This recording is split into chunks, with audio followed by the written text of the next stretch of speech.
Welcome back to another Evolution Vet tutorial. This time, we're going to teach you how to give your pet fluids under the skin with Julie and one of our blood donors, Quinn. You will need a bag of fluids, a fluid line, and a few 18-gauge needles. Many times, fluids at home are necessary for patients to stay hydrated.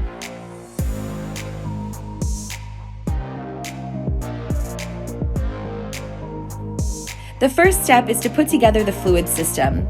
Open up the bag and the line, but make sure to leave the needle closed until you're ready to use it. Many fluid bags have 2 openings at the bottom for the line. Some only have 1. If the bag has 2, take off one of the caps and insert the fluid line after removing the plastic covering. Try not to let anything touch the top of the line before inserting it and twisting it into the bag.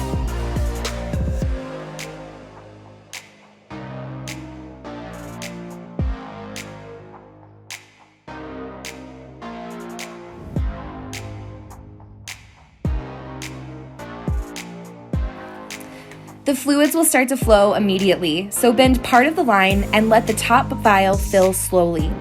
Then tip the bag right side up until fluid comes out of the end of the line. To stop and start the fluids, roll down the clamp. To attach the needle, open the end where the line attaches to the needle and twist it on.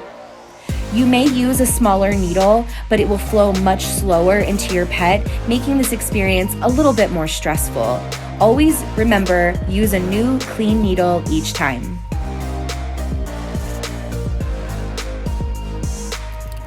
Next, it's time to give your pet the fluids. Gently grasp a nice, loose part of their skin behind their neck and above their shoulders to make a tent. Remove the cap from the needle and insert the needle into the skin, bevel side up.